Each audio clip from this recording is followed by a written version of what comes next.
Good morning. APWU. This is APWU, right? Is it? Is this APWU? I was in the back, getting ready to come out, and I'm getting ready, and I see this film go up, and I said, oops, somebody in trouble. I hate to see Mark when this is over with. Anyway, let me first of all recognize a great labor leader, somebody who I got to know just about 4 years ago, and our friendship has grown. Someone who I have been sitting around the National AFL-CIO Executive Council table for quite a few years now. But it was so refreshing a few years ago when we got somebody to come to the table. And I happened to sit next to him in the political committee meetings, but somebody to sit at the National AFL-CIO table that tell it, as my grandmama used to say, like a T.I. is. He don't hold his tongue. If he sees something going wrong, he speaks out about it. If he thinks labor's going in the wrong direction, he's the first one to stand up and call them out, and that is your great president, Mark Diamondstein. Give him a hand for being a leader in the movement. I want you to know that Mark is not just working for APWU members, he is working for labor all over this country. He is what I call a true labor leader of the 21st century. Let me also recognize a longtime mentor, a true friend of mine, someone that I call Mama Liz. Got in last night. First thing I did when I got to the hotel is text her and say, Mama Liz, I'm here, just tell me what to do. And she responded first thing this morning because she was out partying last night. None other than your great Secretary Treasurer, Liz Powell.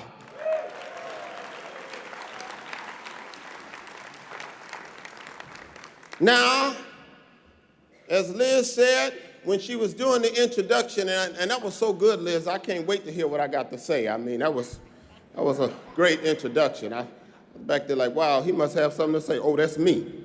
But while Liz was doing the introduction, she said that I had recently been reelected. Now, let me be clear. This Monday, while y'all were here, I was reelected unanimously as the Secretary-Treasurer of the New York State AFL-CIO. Now, I want you to know I'm not gloating and I'm not bragging. I'm just happy that the check's gonna keep coming in for the next 4 years. That's the paying job. This other stuff I just do because I do. But that's the one that puts the food on the table. So with that in mind, let me recognize the New York contingent of APWU that is here with us today. My brothers and sisters that brought me in today, I want to thank you for just being support, and I know that your votes was there with me even though you were in Orlando. One other brother that I want to bring out before I start my remarks, and I am so pleased that Mark has seen fit and APWU as an organization to really invest in your young workers in the movement. Investing in not just giving them a corner to be in, but investing in our movement's future by infusing and bringing young workers to the forefront. So I want to recognize a young brother that has recently taken over as president of our Baltimore chapter of CBTU, and that is Courtney C.J. Jenkins. He's somewhere in the house. Give him a hand. And while you give him a hand to all the young under 35 members that's in the crowd that's ready to go and ready to lead our movement into the next century.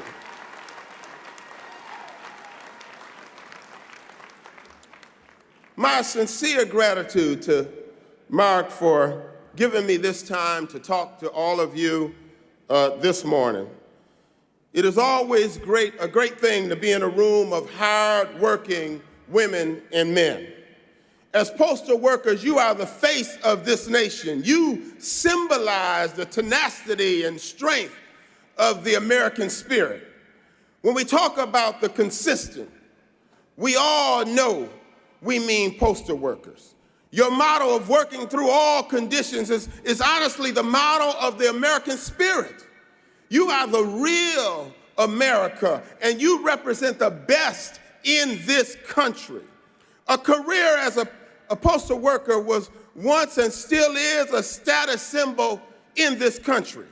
You represent one of the few industries left in this country where one career is all you need to make a comfortable living, where people of all colors, creeds, and backgrounds can find a space to work, and where your existence is imperative to the daily functioning of our entire nation. Without the Postal Service, we will have no working America. And in the African American community, a postal job meant a viable living. It is a solid source of legitimate income that can lift one out of poverty and carry along their family too. African Americans have been able to advance both in career and economically through the strength of our postal services, the job opportunities, the benefits, the respectability, our benchmarks for many of our sisters and brothers, and for good reason. You know, there's a 1980s movie called Hollywood Shuffle. Now, it may be too old for some of the young folks that I was talking about, but it was an all-black film made by and paid for by a black comedian, Robert Townsend. Now, this film is about blaxploitation in Hollywood. But if you see the movie, the main character decides not to sell out his people by playing a common criminal on TV. Rather, he listens to his grandmother, and that's something we all need to learn. There's something about grandmamas and mother wit, as we call it in my neighborhood. Sometimes them grandmamas ain't never been to school. Sometimes grandmama ain't graduated from grammar school, but grandmama's got that thing called mother wit. And if grandmama tell you something, you better bank on it. If grandmama tell you don't go down that road, don't go down that road. If grandmama say it's time to stand up and fight, you better stand your behind up and fight like never before. So in this movie, he listened to his grandmother and he gets a decent, respectable job. And the movie ends with him doing commercials, recruiting for postal workers. See, the message of the film was you don't have to sell out. And as a matter of fact, the best way to avoid selling out was to get a good job, respectable job at the post office. This was in 1987, but I want to tell you the same thing is true today. A huge part of the civil rights movement was about economic opportunities for the black community. Liberation didn't only mean an end to repressive laws, it also meant an opportunity for advancement. You know, Dr. King died marching for black workers, black public sector workers from my home union in Ashland, black garbage workers, the lowest of the low. You know, we don't think about, when we think about jobs people are doing, people don't think about the garbage men out there or women. But I want to tell you, I truly believe there is a job in this country for everybody, and everybody don't need to go to college to be a doctor or a lawyer. There got to be some garbage people. There got to be some service people. There got to be some cleanup people. There got to be some healthcare people. There's got to be some postal worker people. We all have to work together to make this country work, and we better start recognizing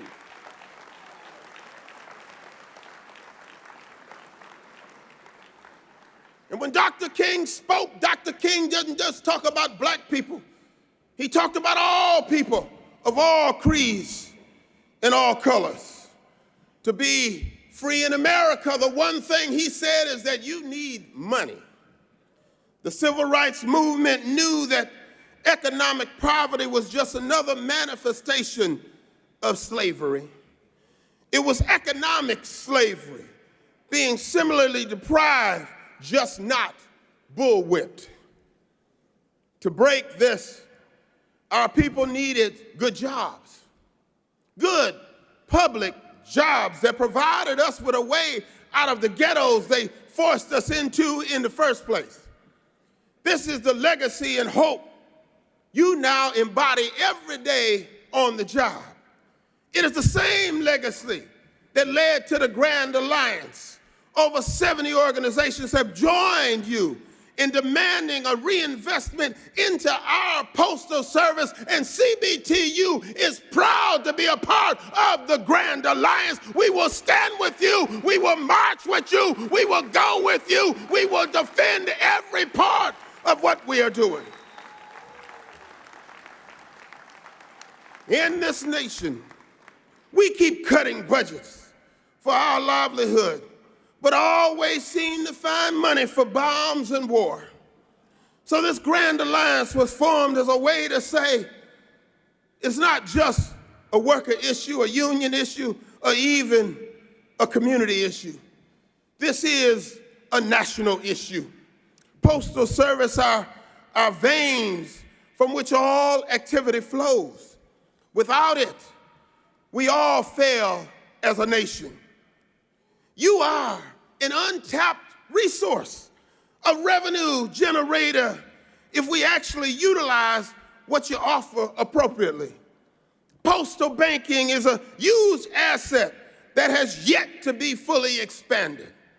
Currently in the inner city are devoid of banks and riddled with check cashing scammers. Our folks living paycheck to paycheck are drowning in fees just to get their money. Now see, that banks charge so many fees, and I'm gonna give you an example. I've been with a bank for 25 years, I ain't gonna name it, but I've been with this bank for 25 years. About 3 months ago, I got my bank statement for my checking account, and there was a $25 service fee on the checking account. Now, I want you to know my check go in the bank every week, and I write bills out of it every week, but my check go in the bank every week. I called the bank. I said, I don't understand. Been banking with you for 20-some years. I've never paid a fee for a checking account. They said, well, Mr. Melvin, you have to keep a balance of X number of dollars. I said, I don't get paid that kind of money. I can't keep that kind of money in the bank. You got to keep $5,000 in the bank. Who gonna keep $5,000 in a checking account even if you had it? I said, not me. I ain't got that kind of money. But I keep putting my money in your bank. I said, I'm not paying, just let me know. Do I need to call somebody else to get out of this? They said, oh, hold on, Mr. Melvin. They put me on hold. They called back, they said, well, we have a program that as long as you direct deposit your check, I've been doing that for 20 years. As long as you direct deposit your check, there's no charge for your checking. Oh, fine. Now, what do I need to do? Now, see, they changed that because I called. But there's people working paycheck to paycheck that can't afford these fees to cash their check at the bank, can't afford to have an account at the bank because they're charging them so much in fees so that they have to go to these other places. If we had postal banking, that would put more money in these same people's pockets and they would be able to buy something for themselves or for their children. Postal banking, it ends the nightmare. It ends the exploitation, and guess what? It adds revenue. It is a true win-win, and my belief is that the benefit it would offer to poor is too great for these loan sharks to give up their share. That's your double-edged sword, APWU. You're too good at what you do so people take you for granted. Who needs postal workers, I hear people say. But if that check is late in the mail, if that letter is late in the mail, all hell breaks loose. You can generate your own revenue so well that you compete with corporate leeches who then lobby against you. You get too many black and brown people out of poverty with your good jobs and benefits. That now is the right is trying to outsource your services. But all these struggles are your successes. Own them. Build on them. If no one hates APWU, then it means that you aren't liberating our brothers and sisters anymore. Stand up for your rights and let them know, hell no, you ain't gonna take me stepped on no more. If they don't ever fear you anymore, that means you lost, Mark. Make sure they fear you not just today, but every day you step out there. And so I say be scary. I say be loud. Be the change agents who are the one of the few constraints in this country.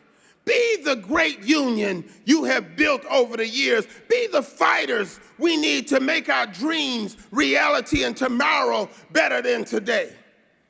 Now, you know, anybody that know me, I cannot leave here without addressing the yellow-haired elephant in the room.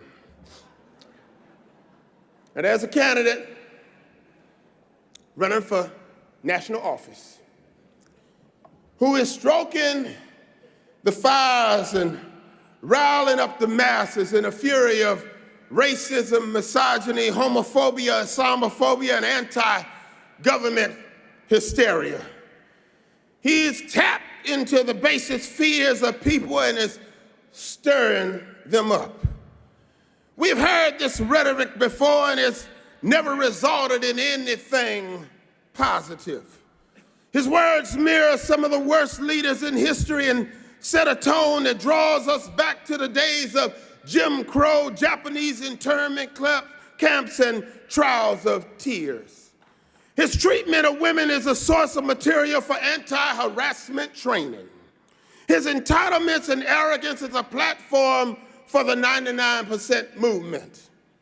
We're not him, and he is not us, and we will never turn into a nation of haters because we in the progressive movement lead, we do not follow, and we're gonna lead this nation out of this mess. My sisters and brothers, I see this election as a choice between the devil and deliverance. If Trump gets into the White House, oh Lord, you better get your affairs in order. He'll have his huge hand on the nuclear button, not knowing what to do with it till somebody pisses him off. He'll pack the Supreme Court and the rest of the federal court system with judges that will be hostile to voting rights, unions, civil rights, immigration, and women. He'll put a knife to Obamacare. If Trump gets in the White House, he'll turn a blind eye to racism and police brutality. If he gets in, safety net programs for the elderly, the poor, and children will be slashed to pay for tax breaks for his wealthy backers. Worst of all, my sisters and brothers, Trump would set a permissive tone for evil. Haters would know that bigotry is back in business in the White House, and the laws of white supremacy that make being black and outside of the comfort zone of white people punishable. They will be upheld with lethal force if necessary, anytime, anywhere, and with anybody. Now, that's the devil's plan. And I'm, as I told you, a Baptist preacher. I try not to hang out with the devil too often. Now, I will give you a word and try to bring you to see the light, but I ain't gonna dine with you too often. I'm not gonna sup with you too often. So I want to just let you know what the devil is up to. But I hope you agree with me that most Americans would rather vote for a candidate who offers a path to deliverance. Deliverance from hard times and little hope. Deliverance from rent too high and wages too low. Deliverance from being locked up parents and dead young bodies piling up the streets. Deliverance from shackles of debt. Deliverance from a broken immigration system that punishes foreign workers, but not the greedy employers who exploit them. Deliverance from an unjust education system that scapegoats teachers and steers poor children and students and kids of color into a school-to-prison pipeline. Deliverance from a criminal justice system that houses more people in prisons and jails and detention centers than on college campuses. Deliverance is what I say we're looking for. But let me tell you something. The answer to getting the deliverance that we're looking for don't stop on election day. You see, somebody didn't hear me, Liz. The deliverance that we're looking for, all the list that I just gave, it don't stop on election day. Hey, yeah. Hillary is not the end-all and be-all for this country, but we are. You got to understand, it is our responsibility to get those in office the best candidate we can to do what we feel that they can do. But our job starts the day after Election Day when we go in there with our list of demands and we lay it on the table and we are clear with whoever it is that this is what we demand and this is what you're going to do. And if you don't, your ass is out of office when your term is over.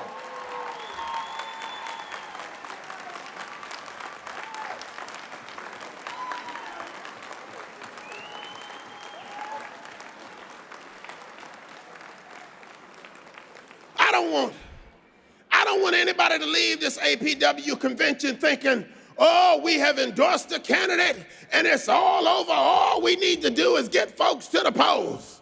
No. The work don't stop there. And you know what?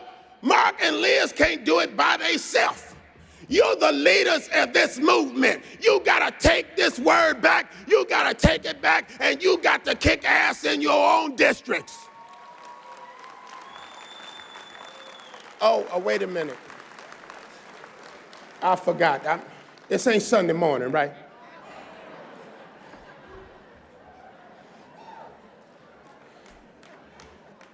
I just want y'all to know it was Liz's responsibility to catch me before I went over.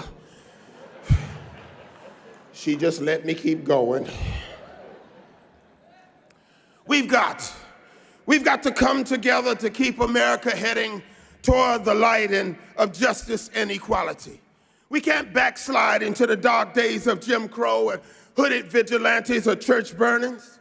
Finally, my sisters and brothers, this convention gives us the time and the space to recharge and refocus. This convention sets the agenda for APWU going forward. This convention, I dare say, sets the agenda for the progressive labor movement going forward. And that's fine while you're here. But the real work begins when we get home. And I'm fired up and I'm ready to go. And I want to know, is there anybody in the house today that's ready to stand with me? Is there anybody that's willing to stand up to educate our family and our friends and our neighbors? Is there anybody willing to stand up and hold these politicians accountable? Anybody willing to reach down and pull up young workers? Anybody willing to keep the devil out of the White House? Anybody willing to bring community issues to our table and our table to community issues? Anybody willing to work for an economy that works for us? Anybody willing to work for a just and a fair criminal justice system? This is our time. This is our season. We can make a difference. God bless you. God bless this great movement.